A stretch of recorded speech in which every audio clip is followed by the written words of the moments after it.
kultúrna skala. Dobre, podobný charakter, potom už ďalšie tie romány, socialistické sa to už rozdalo, už bol ten život, ktorý má Šambina, už bol ten podnik Arkanovcov a tak ďalej. Šolko, ďalší predstaviteľ socialistického realizmu. Áno, predstaviteľ literatúry socialistického realizmu. Vidíte sa v tom zrkadle? Zvyššie. Jeho tvorba sa v podstate rozdeľuje na dve časti.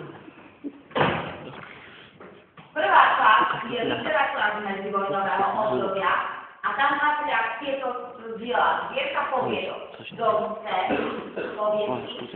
Prečo Domce? Pretože on sa narodil pri rieke Don.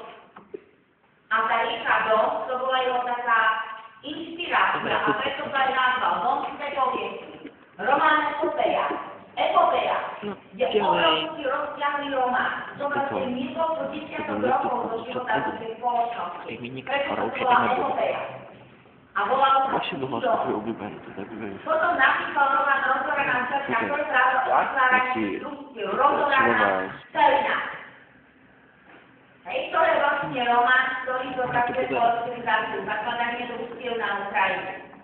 Potom obdobie po 1963 užilo a tam patria dve diela ako novela o človeka a román Bojová ľudava. A ten sa niekto nedošli. A ak tam nemáš ani slovo napísané z hodiny, tak o jeden nepôjdeš. Dobre, nejdem. Ale poď sa ďalej.